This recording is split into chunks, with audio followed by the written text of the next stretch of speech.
ओम नमो भगवते वासुदेवाय।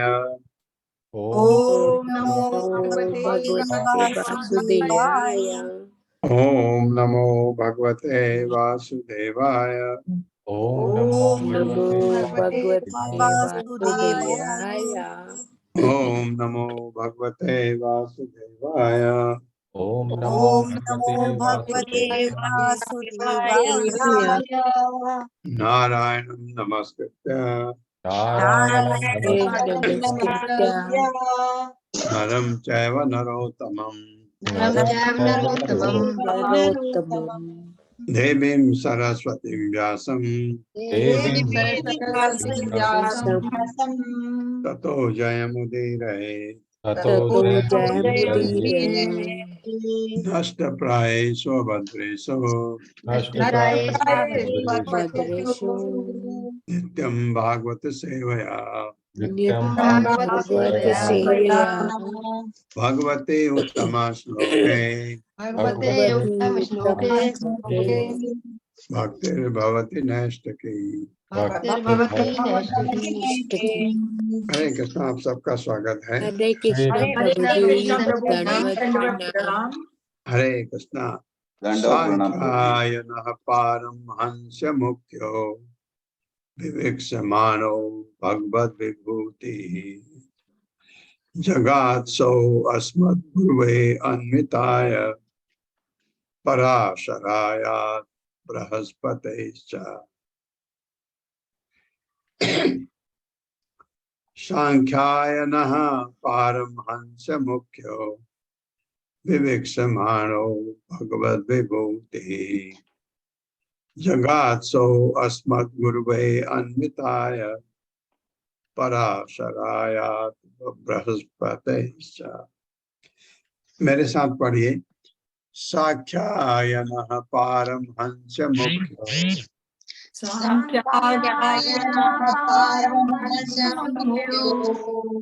विवेक्ष्यमाणो भगवद्विभूतिः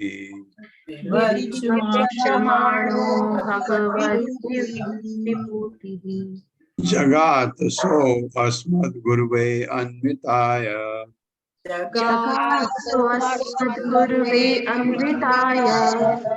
पराशरायात् बृहस्पतेश्च।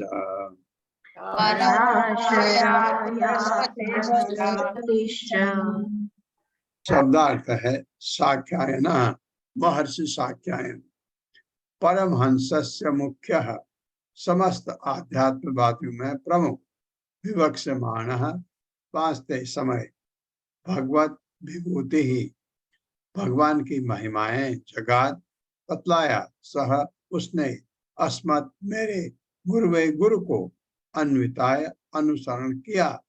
पराशराय पराशर मुनि के लिए। अथ बृहस्पति च बृहस्पति को भी।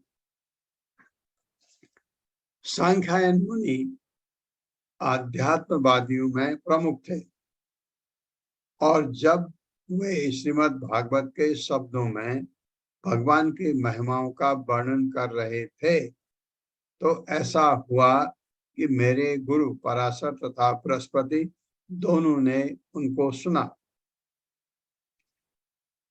ये कह रहे हैं मैत्रेय मुनि।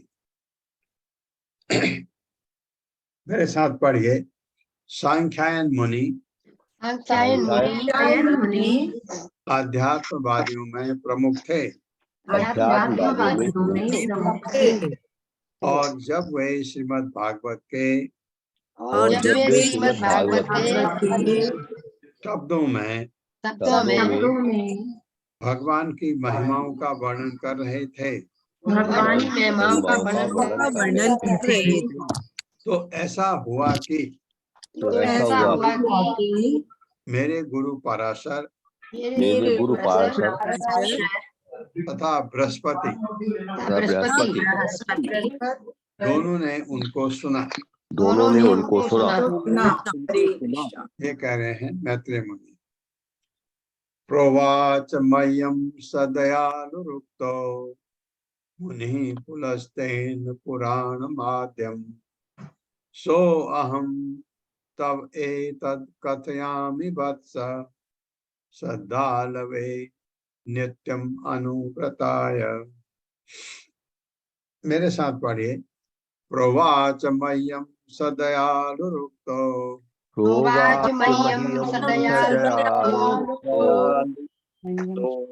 मुनिः पुलस्तेन पुराणमाद्यं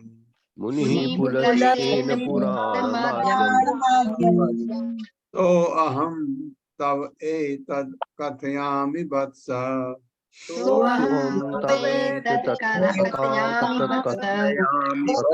कथयामि वत्स श्रद्धालवे नित्यम अनुव्रताय।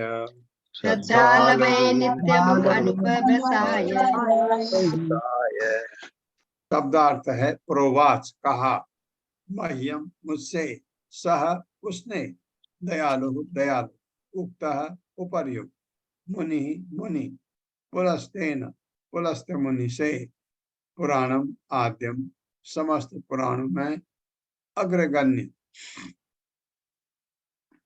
सह अहम और वह भी मैं, तब तुमसे, एतत् यह, कथयामि कहता हूँ, वत्स पुत्र, श्रद्धालवे श्रद्धालु के लिए, नित्यम सदैव, अनुव्रताय अनुयायी के लिए। जैसा कि पहले कहा जा चुका है, महर्षि पराशर ने महर्षि पुलस्त से कहा। पुलस्त के द्वारा कहे जाने पर महर्षि पुलस्त ने कहा, मतलब पराशर को, मुझे अग्रगण्य पुराण भागवत सुनाया। किसने सुनाया? पराशर मुनि ने। किसको सुनाया? मैत्रेय मुनि को। किसके कहने पर? पुलस्त, महर्षि पुलस्त के कहने पर। हे पुत्र, किसको कह रहे हैं? विदुर को। जिस रूप में मैंने उसे सुना है उसी रूप में मैं तुम्हारे सम्मुख उसका वर्णन करूंगा, क्योंकि तुम सदा ही मेरे श्रद्धालु अनुयायी रहे हो। ये कह रहे हैं। तो सदा ही कैसे, ये पता नहीं है क्योंकि ये तो मिले थे हरिद्वार में महर्षि मैत्रेय विदुर को, वो भी उद्धव ने उनको कहा मैत्रेय मुनि से सुनो। हालांकि वो मैत्रेय मुनि को जानते होंगे, इससे ऐसा लगता है। मेरे साथ पढ़िए। जैसा कि पहले कहा जा चुका है, जैसा कि पहले कहा जा चुका है, महर्षि पराशर ने महर्षि पुलस्त के द्वारा महर्षि पुलस्त के द्वारा कहे जाने पर मुझे अग्रगण्य पुराण अग्रगण्य पुराण भागवत सुनाया। हाँ देखिए, 5 वेद कहे जाते हैं, 4 वेद हैं, 5वां वेद क्या है? पुराण और इतिहास। इतिहास का मतलब महाभारत। ये इसमें 5वें पुराण में ये पुराण जो है महाभारत भागवतम, ये बहुत अग्रगण्य है, पुराणों में सबसे ऊपर माना जाता है। हे पुत्र, जिस रूप में मैंने उसे मैंने सुना है,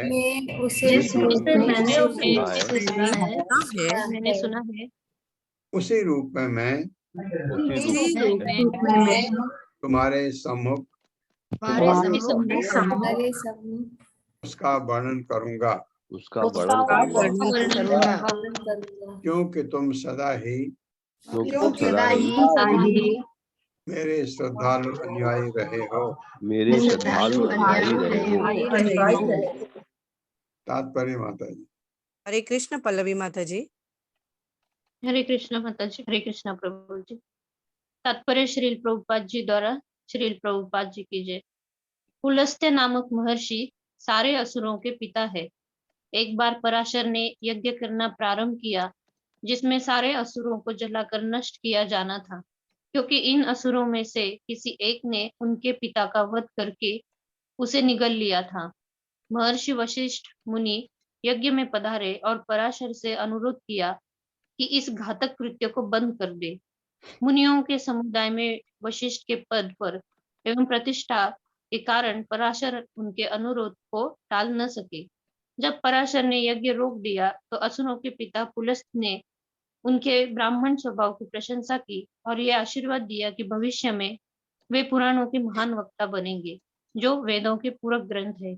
पराशर के कार्य की पुलस्त्य ने प्रशंसा की, क्योंकि पराशर ने क्षमा दान की अपनी ब्राह्मण शक्ति से असुरों को क्षमा कर दिया था। यज्ञ में पराशर सारे असुरों को नष्ट करने में समर्थ थे, किंतु उन्होंने विचार किया असुरों की उत्पत्ति ही इस तरह हुई है कि वे जीवित प्राणियों, मनुष्य तथा पशुओं को निगल जाते हैं। लेकिन मैं इतने भर के लिए क्षमा के अपने ब्राह्मण गुण को क्यों छोड़ दूं? पुराणों के महान वक्ता पराशर ने सर्वप्रथम श्रीमद् भागवत पुराण के विषय में बतलाया, क्योंकि यह समस्त पुराणों में अग्रगण्य है। मैत्रेय मुनि ने पराशर से सुने गए भागवत का ही वर्णन करने की इच्छा प्रकट की। विदुर इसको सुनने के पात्र थे, क्योंकि वे श्रद्धालु थे तथा अपने वरिष्ठ जनों से प्राप्त उपदेशों का पालन करने वाले थे। इस तरह श्रीमद् भागवत अनादिकाल से शिष्य परंपरा द्वारा व्यासदेव के समय से पहले से ही सुनाया जा रहा था। तथाकथित इतिहास वेता पुराणों को केवल कुछ 100 वर्ष प्राचीन बतलाते हैं, किंतु वास्तविकता तो यह है कि पुराण अनादिकाल से संसारी लोगों तथा चिंतनशील दार्शनिकों की समस्त ऐतिहासिक गणनाओं से बहुत पहले विद्यमान थे। हरे कृष्ण। ये हरे कृष्ण, ये बड़ा सुंदर वर्णन है कि वेद व्यास ने भागवत पुराण को बाद में लिखा, उसका पहले से प्रवचन होता आया है, ऐसा इससे पता लगता है कि पराशर मुनि ने इसको पुलस्त के कहने पर अपने शिष्य मैत्रेय को सुनाया। ये और इसमें ये कहानी भी पता लगी क्या कि पराशर के पिता को असुरों ने निगल लिया था उनको, इसलिए उन्होंने ये व्रत ले लिया था कि वो सारे असुरों का विनाश करेंगे। तो लेकिन वशिष्ठ ने उनको रोका कि ये ऐसा मत करो।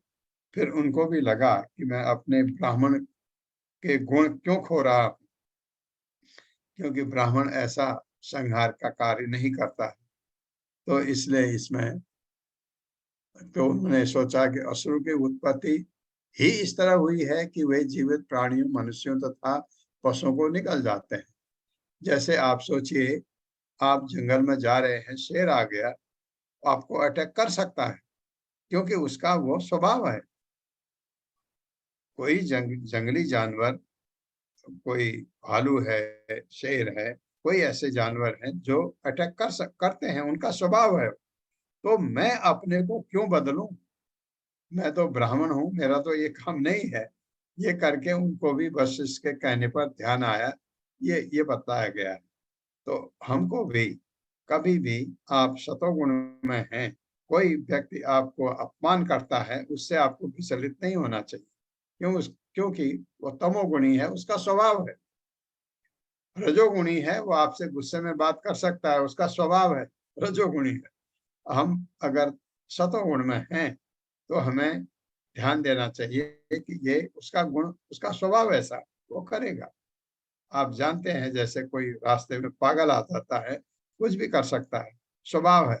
आप चल रहे हैं, कोई जानवर आता है, आप उसके सामने जाएं, वो आपको सींग मार सकता है, उसका स्वभाव है। तो हम अपने को नहीं बदलना चाहिए।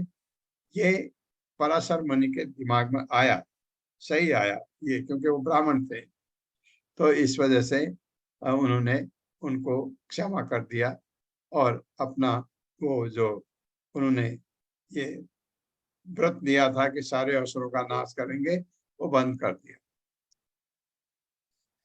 तो इससे पता लगता है कि श्रीमद् भागवत अनादिकाल से शिष्य, गुरु शिष्य परंपरा द्वारा व्यास देव के समय से पहले से ही सुनाया जा रहा था।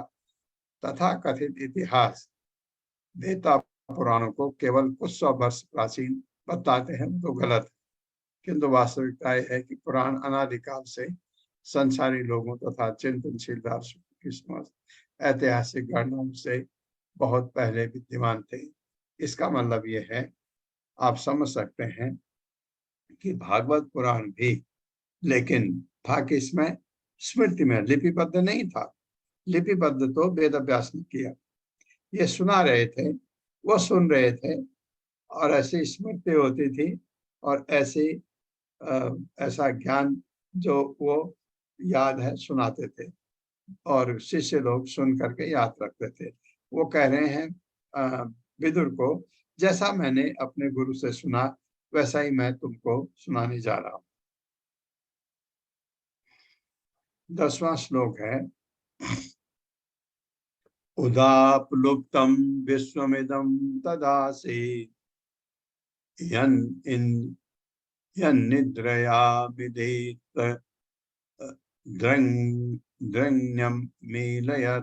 द्रण्यमीलयत् अहीन्द्रतल्पे अधिशयान एकः कृतक्षणः स्व आत्मरतौ निरीहः उदाप्लुतं विश्वम् इदं तदासीत्। यद भी कह सकते हैं, यन भी कह सकते हैं। यन इंद्रियामिलीत धृण्यमिलीयत् अहीन्द्रतल्पे अधिशयान एकः कृतक्षणः स्व आत्मरतौ निरीहः। मेरे साथ पढ़िए, उदाप्लुतं विश्वम् इदं तदासीत् उदाप्लुतं विश्वमिदं तदासीत् यत् निद्रयामिलीत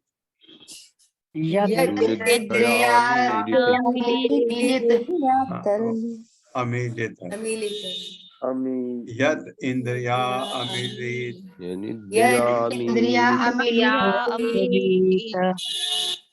धृण्यमीलयत्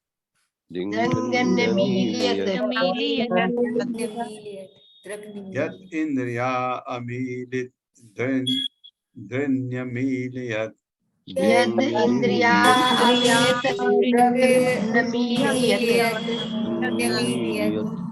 अहीन्द्र तल्पे अधिशयान एकः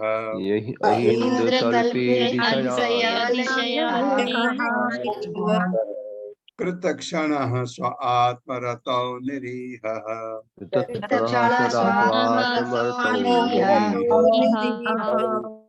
शब्दार्थ है, उद जल में, जल के कितने, संस्कृत में कितने शब्द हैं जल के लिए। अपसु भी, आपो है ना, जल के लिए आता है। उद जल में आप तो तम डूबे निमग्न विश्वम तीनों जगतों को इदम इस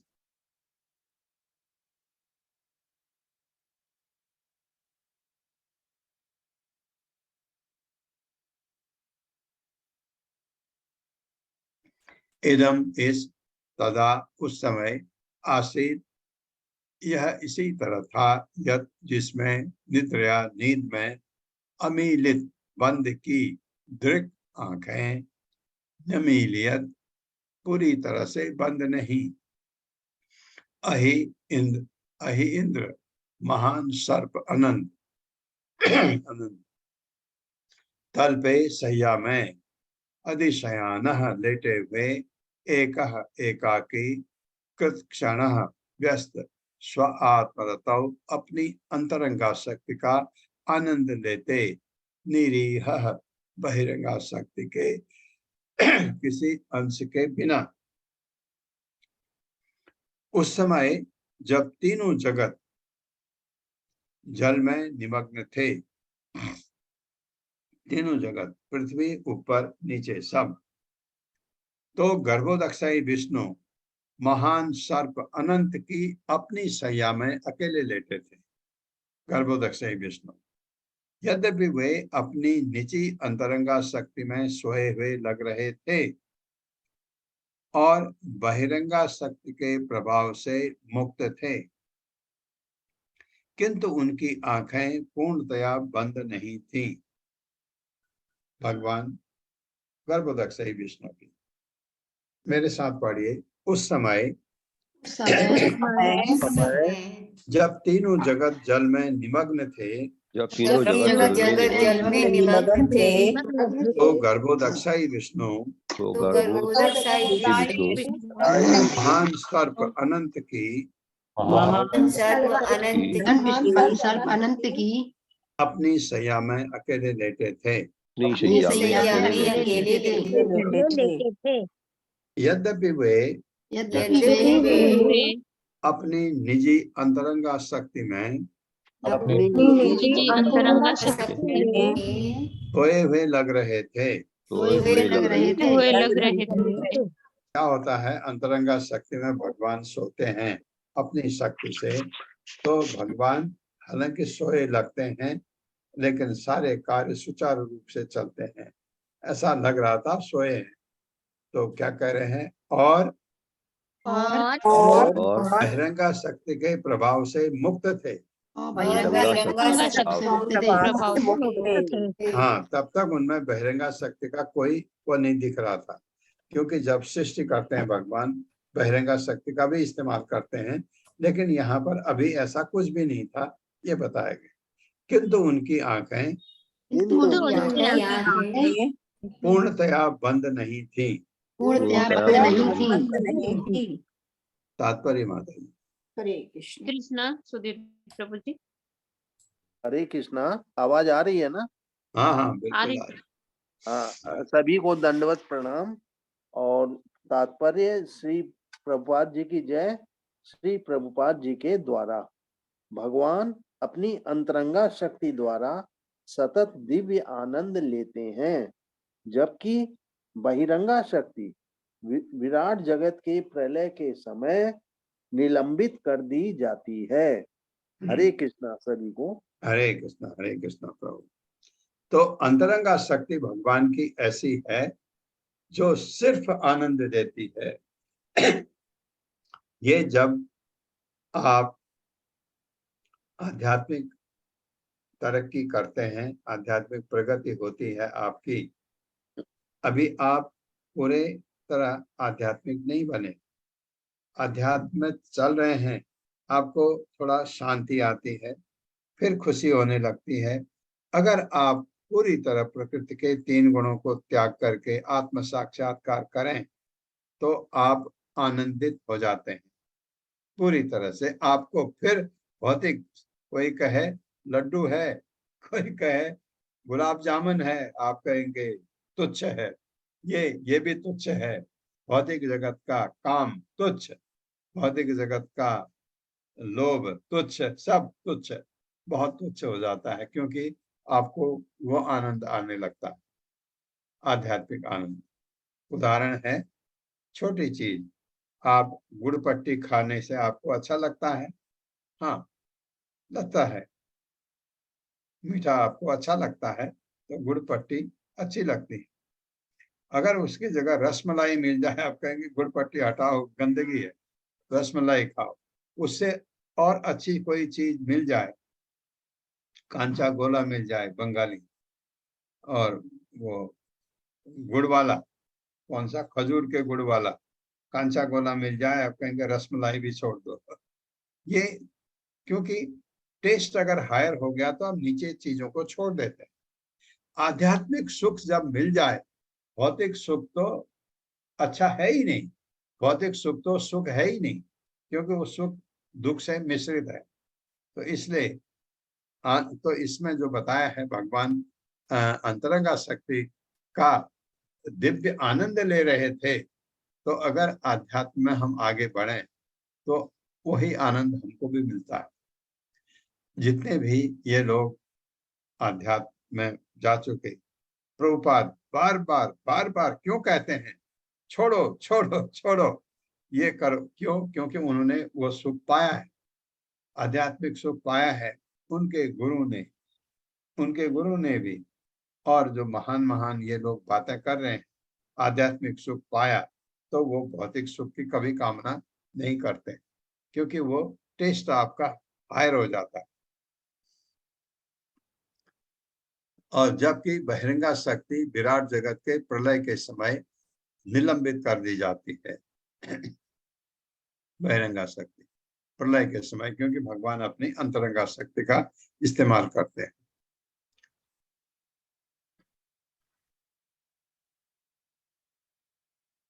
ग्यारहवां श्लोक है, सो अंतः शरीरे अर्पित भूत सूक्ष्म कालात्मिकां शक्तिम उदीरयाणः उवास तस्मिन् सलिले पदे स्वे यथा नलो दारुणी रुद्धवीर्यः।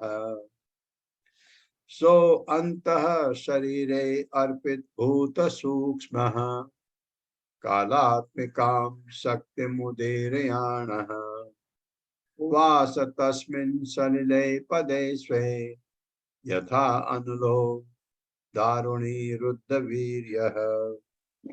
मेरे साथ पढ़िए, सो अंतः शरीरे अर्पित भूत सूक्ष्मः अंतः शरीरे अर्पितभूत सूक्ष्मः कालात्मिकां शक्तिम् उदीरयाणः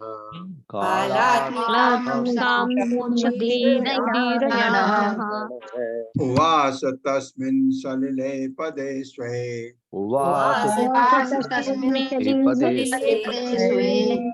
यथा अनुलो दारुणी रुद्धवीर्यः।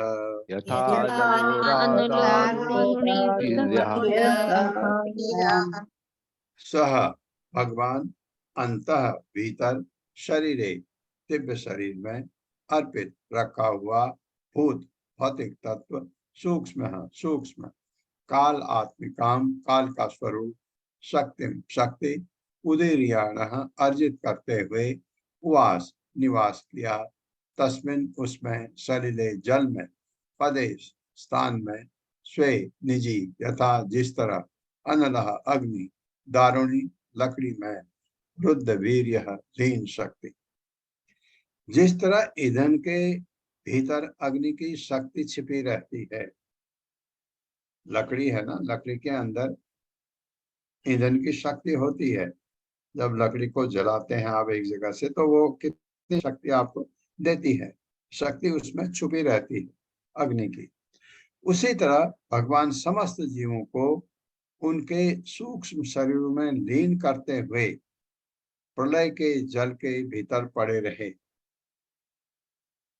वे काल नामक स्वतः अर्जित शक्ति में लेटे हुए थे। अब ये बड़ी अच्छी बात है।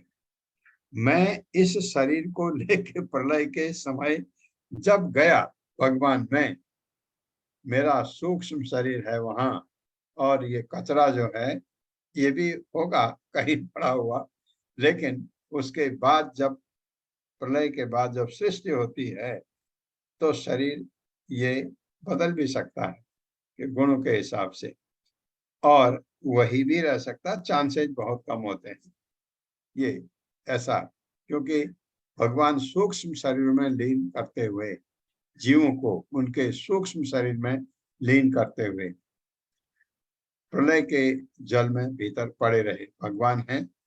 जब प्रलय होता है, छोटा प्रलय, हम गर्भोदक्षय विष्णु में होते हैं, क्योंकि हमारा अपना ब्रह्मांड है। इस ब्रह्मांड का प्रलय हो रहा है, दूसरे ब्रह्मांड का भी हो रहा है, कोई डाउट नहीं, लेकिन हमारे ब्रह्मा तो ये है, सॉरी, हमारे गर्भोदक्षय विष्णु तो ये हैं, वहां गर्भोदक्षय विष्णु दूसरे हैं वही, मतलब फर्क नहीं है, भगवान है वो, उनका रूप है। लेकिन यहाँ हर ब्रह्मांड में एक गर्भोदक्षय विष्णु आते हैं, तो हम उसी में लीन होते हैं जब कल्प वाला प्रलय होता है। और जब महाप्रलय होता है तो सब कुछ महाविष्णु में चला जाता है। ये कभी कभी लिखा होता है, जैसे यहाँ पर भी गर्भोदक्षय विष्णु है, कभी कभी लिखा होता है कारणोदक्षय विष्णु में चले गए। आप कंफ्यूज मत होइए, क्यों? ये गर्भोदक्षय विष्णु कारणोदक्षय विष्णु का विस्तार है, कोई फर्क नहीं। कहीं कहीं पर लिखा होता है ना, आपने देखा, एक जगह पहले मैंने आपको बताया भी था, कारणोदक्षय विष्णु में चले जाते हैं। हम इस ब्रह्मांड में सीधे कारणोदक्षय विष्णु में क्यों जाएंगे? क्योंकि हमारे गर्भोदक्षय विष्णु है यहाँ, वहां जाएंगे। कब? कल्प के समय, कल्प का प्रलय जब होता है उसमें। हाँ, जब ब्रह्मा जी का जीवन समाप्त होता है, उनका 100 वर्ष, तो सब कुछ महाविष्णु में चला जाता है। वहां पर अगर लिखा हो गर्भोदक्षय विष्णु, वो गलत है, वो महाविष्णु ही होगा वहां, कारणोदक्षय विष्णु। लेकिन कभी कभी जैसे ये इसमें लिखा है कि गर्भोदक्षय विष्णु में लीन होकर के, यहाँ अगर कारणोदक्षय विष्णु लिखा है, कंफ्यूज मत होइएगा, क्योंकि उनका विस्तार है, इसलिए कभी कभी ऐसा लिखा भी है तो गलत नहीं है। वो लिखा है भी तो आपका ज्ञान बढ़ाने के लिए, आपका ज्ञान बढ़ जाता है। हाँ, वही है, कोई फर्क नहीं, उल्टा नहीं हो सकता है, इस चीज का ध्यान रखिएगा।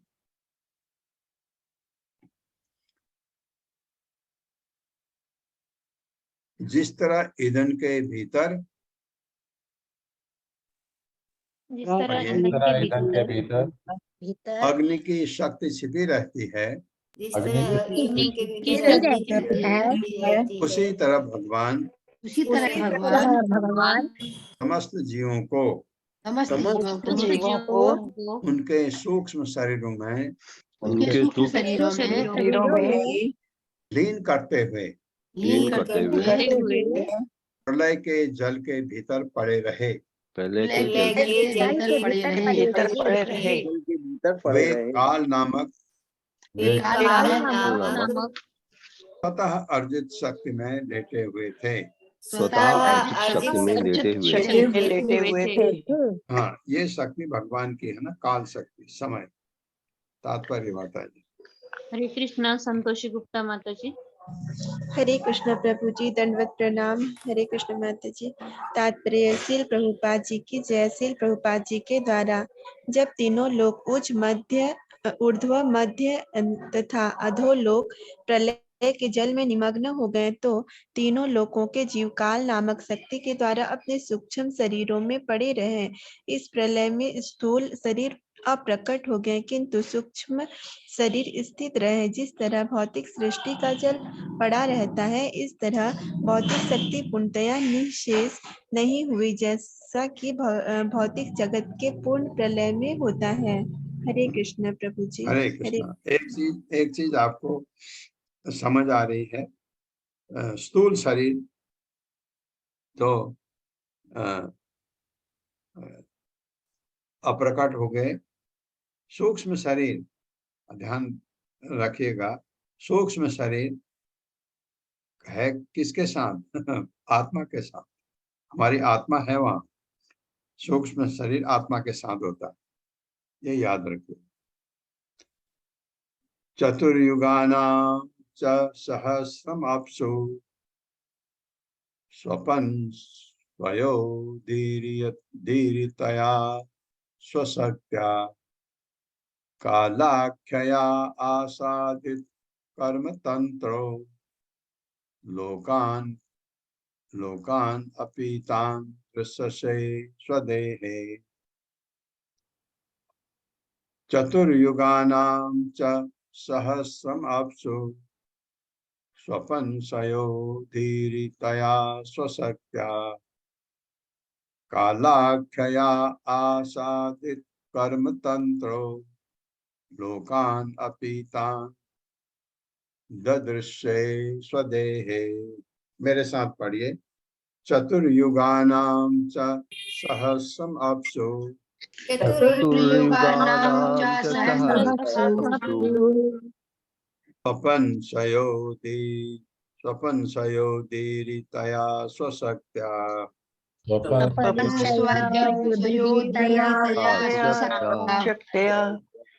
कालाख्यया आसादित कर्म तंत्रो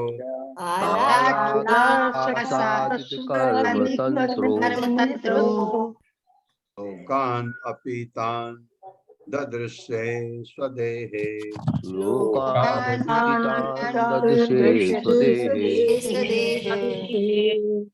शब्दार्थ है चतुः चार, युगानाम युगों के, च भी सहस्रम 1000, अपसु जल में, स्वपन निद्रा में, स्वप्न देखते हुए, स्वया अपनी अंतरंगा शक्ति के साथ, उदीरितया आगे विकास के लिए, स्वशक्त्या अपनी निजी शक्ति से, काल आख्या काल नाम के आसादित इस तरह व्यस्त रहते हुए, कर्म तंत्र सकाम कर्मों के मामले में, लोकान सारे जीवों को, अपीतान नीलाभ, ददृश्य देखा, स्वदेहे अपने ही शरीर में।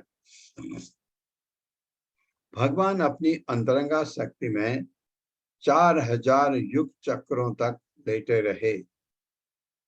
युग चक्र होता है ना, आपके 4 युग होते हैं, उसके एक को हम कहते हैं दिव्य युग। उसके 4000 युग चक्रों 4000 दिव्य युग तक लेटे रहे और अपनी बहिरंगा शक्ति के जल के भीतर सोते हुए प्रतीत हो रहे।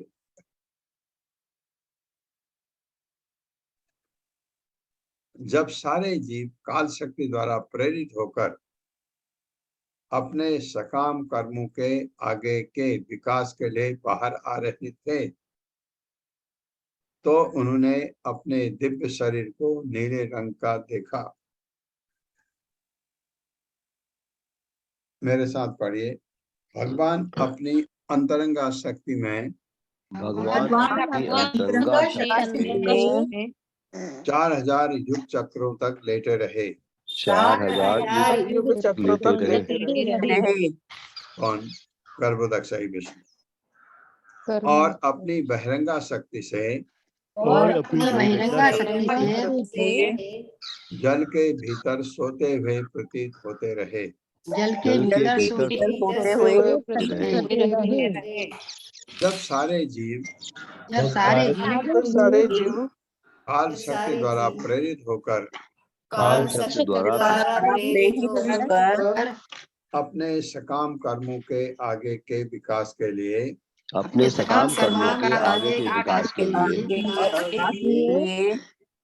बाहर आ रहे थे, तो उन्होंने अपने दिव्य शरीर को नीले रंग का देखा। हाँ, ये थोड़ा अटपटा है, देखते हैं प्रभुपाद क्या कहते हैं। तात्पर्य माता जी। हरे कृष्णा। सुमन अग्रवाल माता जी। हरे कृष्णा। धन्यवाद प्रणाम प्रभु जी। हरे कृष्णा सभी को। तात्पर्य श्रील प्रभुपाद जी की जय। श्रील प्रभुपाद जी के द्वारा विष्णु पुराण में काल शक्ति का उल्लेख अविद्या के रूप में हुआ है।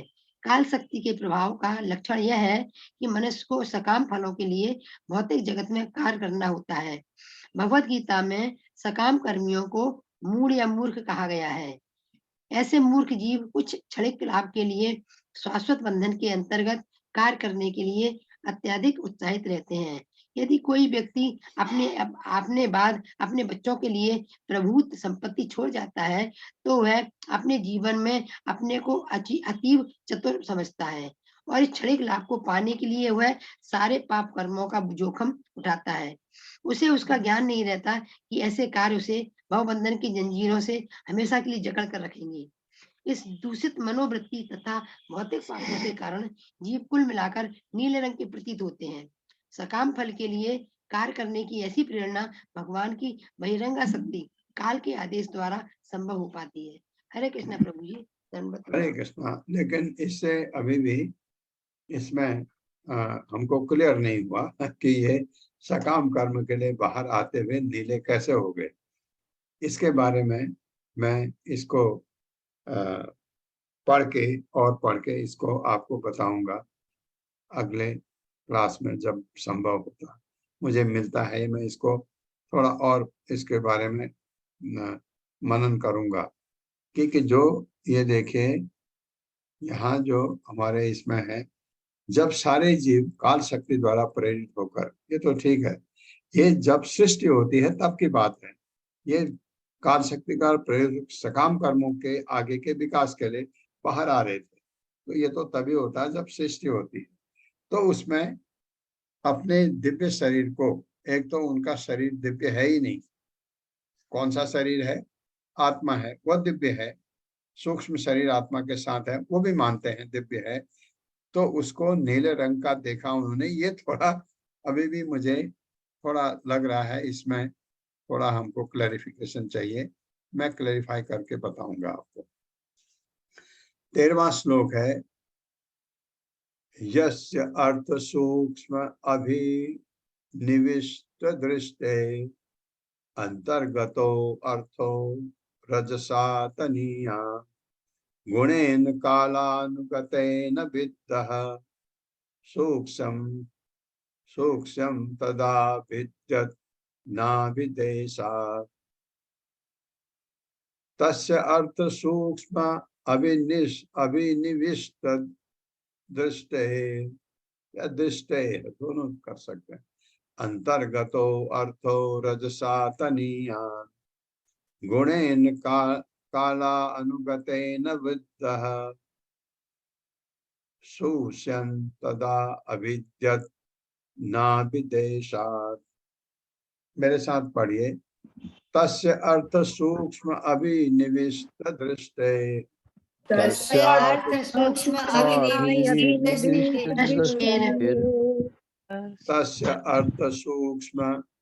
तस्य अर्थ सूक्ष्म अभिनिविष्ट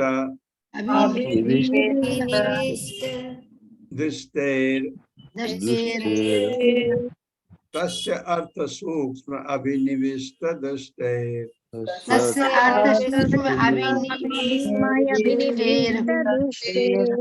अंतर्गतो अर्थो रजसा तनीयान् अंतर्गतो रजसा तनीयान् गुणेन कालानुगतेन विद्धः गुणेन कालानुगतेन विद्धः सूक्ष्म तद अभिद्यत् नाभिदेशात्। दूषंस तदा अभिदेशात्। शब्दार्थ है, तस्य उसका अर्थ विषय, सूक्ष्म अभिनिविष्ट दृष्टे, जिसका ध्यान स्थिर किया जा गया था, उसका अंतःगतः आंतरिक, अर्थः प्रयोजन, रजसा रजोगुण से, तनियान अत्यंत सूक्ष्म, गुणेन गुणों के द्वारा, काल अनुगतेन कालक्रम में, विद्धः क्षुब्ध किया गया, शोषण उत्पन्न करते हुए, तदा तब, अविद्यत वेद दिया, ना विदेशात दर्शे। शिष्य का सूक्ष्म विषय तत्व जिस पर भगवान का ध्यान टिका था, क्योंकि सृष्टि अब कर रहे थे भगवान। अब वो सृष्टि का मतलब भगवान, सृष्टि तो भगवान ही करते हैं, फिर वो ब्रह्मा जी को पैदा करेंगे। अभी सृष्टि का सूक्ष्म विषय तत्व जिस पर भगवान का ध्यान टिका था, भौतिक रजोगुण द्वारा विक्षुब्ध हुआ। रजोगुण द्वारा मतलब एजिटेट हुआ, उसको सृष्टि के लिए करने के लिए तो उथल पुथल होनी चाहिए ना, करने के लिए वो विक्षुब्ध हुआ। इस तरह से सृष्टि का सूक्ष्म रूप उनके उदर नाभि से बाहर निकल आया। अब देखिए, ये अब थोड़ा थोड़ा क्लियर हो रहा है कि वो जो बाहर नीले रंग के आ रहे थे, बाहर नहीं आए थे, अंदर ही थे। चाय पीने से ही गए, छोटा सा सच में मैं ज्यादा। सृष्टि का सूक्ष्म विषय तत्व मेरे साथ पढ़िए। सृष्टि का सूक्ष्म विषय तत्व जिस पर भगवान का ध्यान टिका था, जिस पर भगवान का ध्यान टिका था, भौतिक रजोगुण द्वारा विक्षुब्ध हुआ। भौतिक रजोगुण द्वारा हुआ। इस तरह से सृष्टि का सूक्ष्म रूप उनके उदर नाभि से बाहर निकल आया। उनके उदर नाभि से बाहर निकल आया। हाँ, ये सूक्ष्म रूप कहा गया क्योंकि अभी जो ये भौतिक सृष्टि अभी नहीं हुई, सूक्ष्म सृष्टि हो रही है। ये नाभि से आया मतलब कमल का फूल आया, इसको इसलिए कहा गया सूक्ष्म। 14वां श्लोक है, सपद्म कोशः सहसोदतिष्ठत् कालेन कर्म प्रतिबोधनेन स्वरोचिषा तत् सलिलं विशालं विद्योतयन् अर्क इवात्मयोनिः। सपद्मकोशः सहसोदतिष्ठत् कालेन कर्म प्रतिबोधनेन स्वरोचिषा तत् सलिलं विशालं विद्योतयन् अर्क इवात्मयोनिः। मेरे साथ पढ़िए। सपद्मकोशः सहसोदतिष्ठत्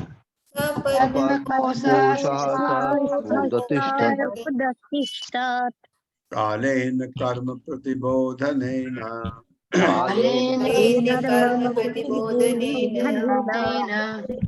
स्वरोचिषा तत् सलिलं विशालं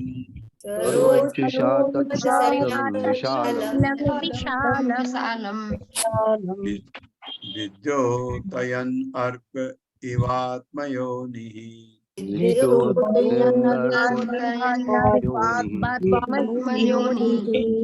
शब्दार्थ है, सह वह पद्म कोशः कमल के फूल की कली सहसा एकाएक उदतिष्ठत् प्रकट हुई कालेन काल के द्वारा। काल इतना बलवान है। कर्म सकाम कर्म प्रतिबोधनेन जगाते हुए स्वरोचिषा अपने ही तेज से तत् वह सलिलम प्रलय का जल विशालम अपार विद्योतयन प्रकाशित करते हुए अर्कः सूर्य इव सदृश आत्मयोनि विष्णु से उत्पन्न। जीवों के सकाम कर्म के इस समग्र रूप ने भगवान विष्णु के शरीर से प्रस्फुटित होते हुए कमल की कली का रूप धारण कर लिया।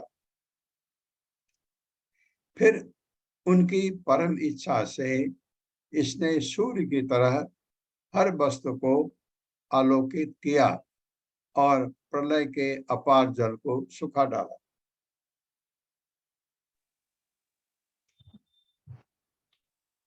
मेरे साथ पढ़िए। जीवों के सकाम कर्म के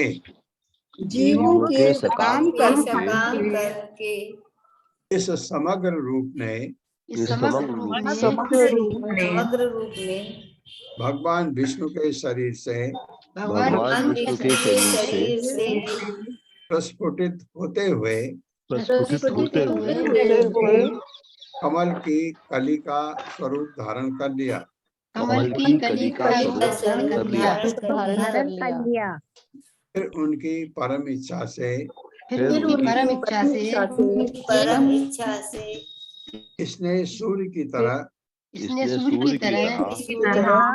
हर वस्तु को आलोकित किया। हर वस्तु को आलोकित किया और प्रलय के अपार जल को सुखा डाला। ऐसे ऊपर आई।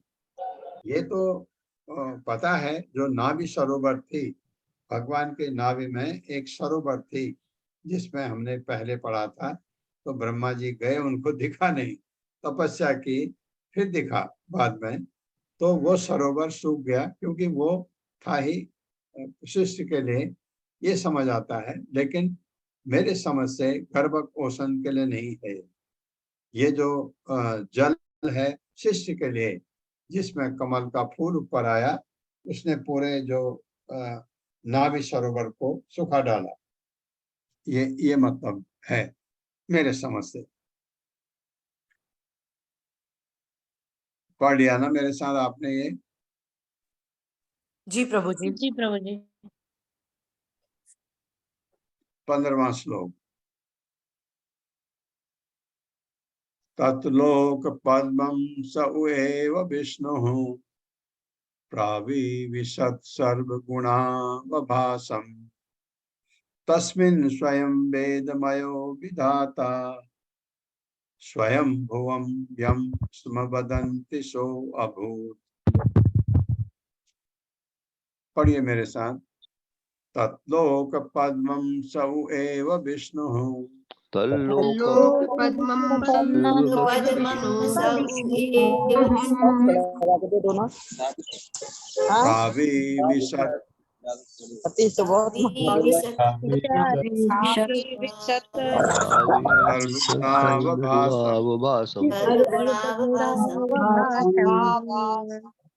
प्राविशत्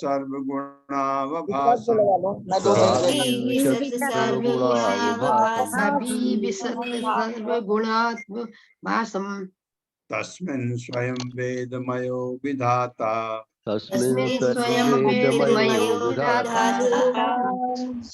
स्वयं भुवं यं स्म वदन्ति सो अभूत्।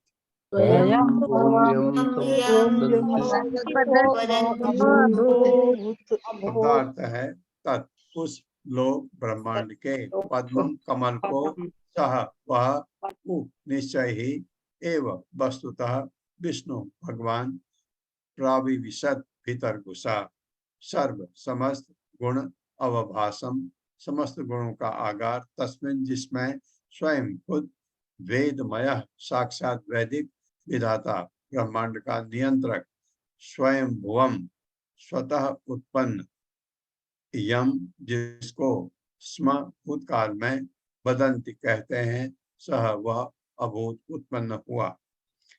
उस ब्रह्मांडमय कमल पुष्प के भीतर भगवान विष्णु परमात्मा के रूप में स्वयं प्रविष्ट हो गए। और जब यह इस समय भौतिक प्रकृति के समस्त गुणों से गर्भित हो गया, तो साक्षात वैदिक ज्ञान उत्पन्न हुआ, जिसे हम स्वयं हुआ या ब्रह्मा कहते हैं। मेरे साथ पढ़िए। उस ब्रह्मांडमय कमल पुष्प के भीतर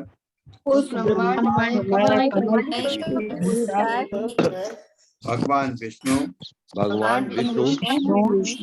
परमात्मा रूप में स्वयं प्रविष्ट हो गए। और जब यह इस तरह भौतिक प्रकृति के समस्त गुणों से गर्भित हो गया,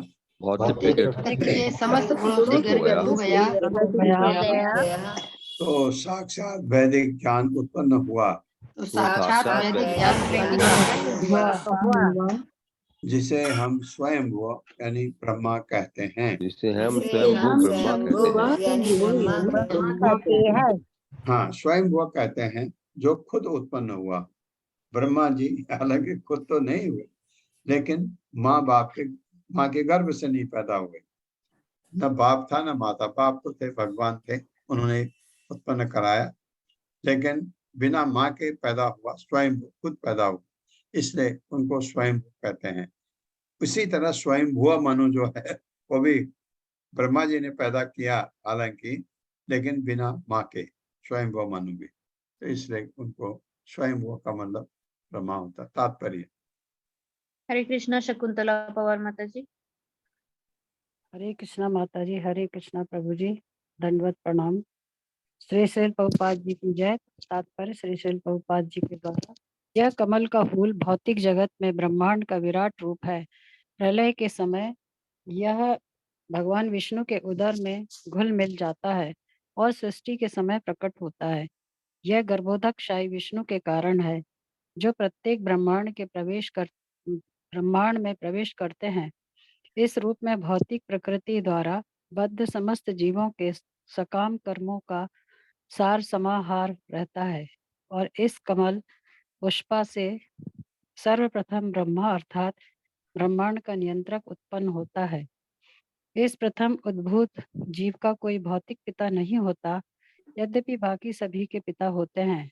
अतः वह स्वयंभू कहलाता है। प्रलय के समय वह नारायण के साथ सो जाता है, और जब दूसरी सृष्टि होती है तो वह इसी तरह से उत्पन्न होता है। इस विवरण से हमें स्थूल विराट रूप, सूक्ष्म हिरण्यगर्भ तथा भौतिक सृजन शक्ति ब्रह्मा, इन तीनों का बोध होता है।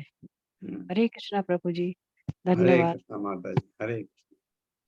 तो इस तरह से हमें विवरण में स्थूल विराट रूप समझ आता है, सूक्ष्म हिरण्यगर्भ ये गर्भोदक से विष्णु के लिए यूज होता है, और भौतिक सृजन शक्ति ब्रह्मा, इन तीनों का बोध होता है। अभी आगे इसके बारे में आएगा। और ओम अज्ञान तिम्रांधक्ष ज्ञानाजन शलाकया चक्षुरुन्मिलितं तस्मै श्री गुरुवे नमः। नमः विष्णुपादाय कृष्णपृष्ठाय भूतले श्रीमते भक्तिवेदांत स्वामिनिति नामिने। नमस्ते सारस्वती देवे गौरवाणी प्रचारिणे निर्विशेष शून्यवादी पाश्चात्य देश तारिणे। जय हो श्री कृष्ण चैतन्य प्रभु नित्यानंद श्री अद्वैत गदाधर शिवासादि गौर भक्तवृंद। हरे कृष्णा कृष्ण कृष्ण हरे हरे, हरे राम राम राम हरे हरे। हरे कृष्णा। पल्लवी माता जी।